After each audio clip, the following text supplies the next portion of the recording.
Hello, this is Jeremy Hogan, and I'm going to take about 6 minutes of your time to show how to sync from MQ on a real-life mainframe in Dallas to Confluent Cloud. So here's the basic setup.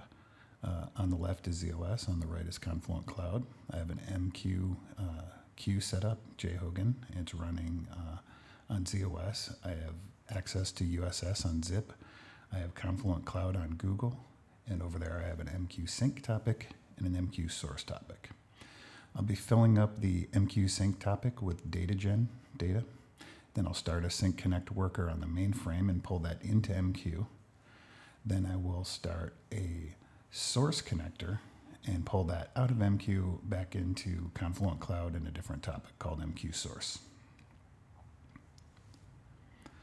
So here's my cluster on the mainframe. And the MQ sync, MQ source topics as described.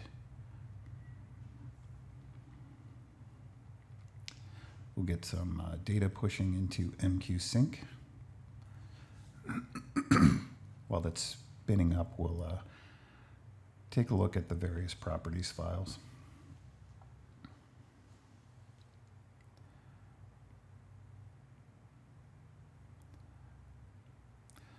So the connect properties is as you would expect. You know, you have to have your bootstrap info. You have your API key. I have the paths to the bind library and to the source and sync plugins declared in there. This sets up the framework for the connection, of course. We have the MQ sync property. It's connects to the queue manager in bindings mode. It knows my topic that it'll be pulling from is called MQ sync on the cloud. It's pulling into the JHogan queue. Then we have the source connector file, a lot of the same information. It's the same queue manager, bindings mode, JHogan queue. It is going to be populating the MQ source topic on the cloud.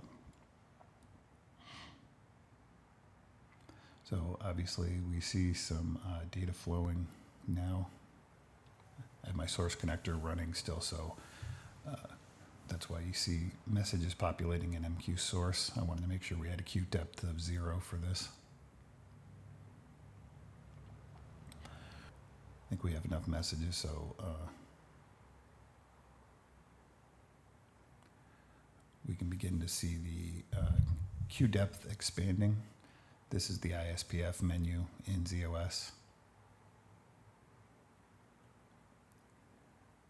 If I look at the queue, you can see there's queue depth 0 because even though there's messages flowing into the sync topic, I don't have the sync connector running.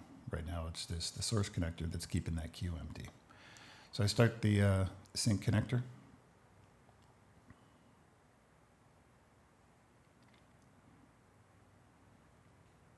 After that spins up, it'll begin pulling messages from the MQ sync topic down to the JHogan queue on MQ.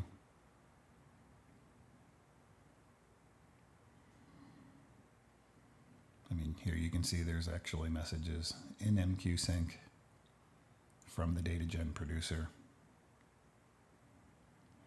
I can see that messages are flowing, and I should see my queue depth increasing now.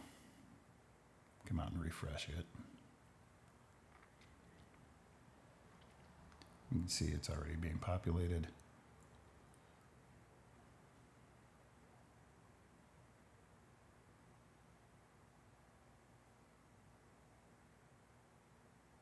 And keep refreshing it so I can see my queue depth increasing.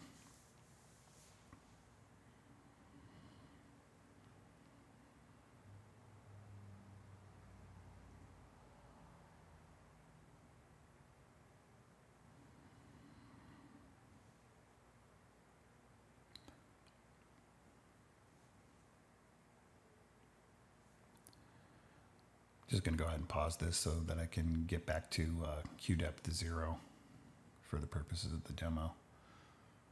So there's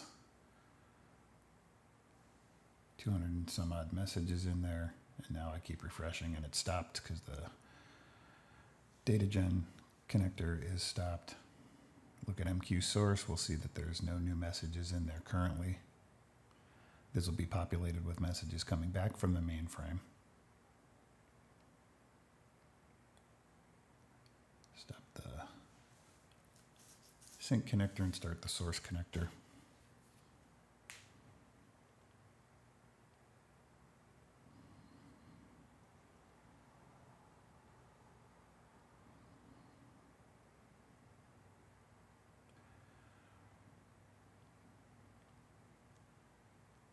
Queued up to 0, and the messages are now on Confluent Cloud. And so ends the round trip from Confluent Cloud down to a real-life mainframe in Dallas and back up to Confluent Cloud. Thanks for coming to my TED Talk.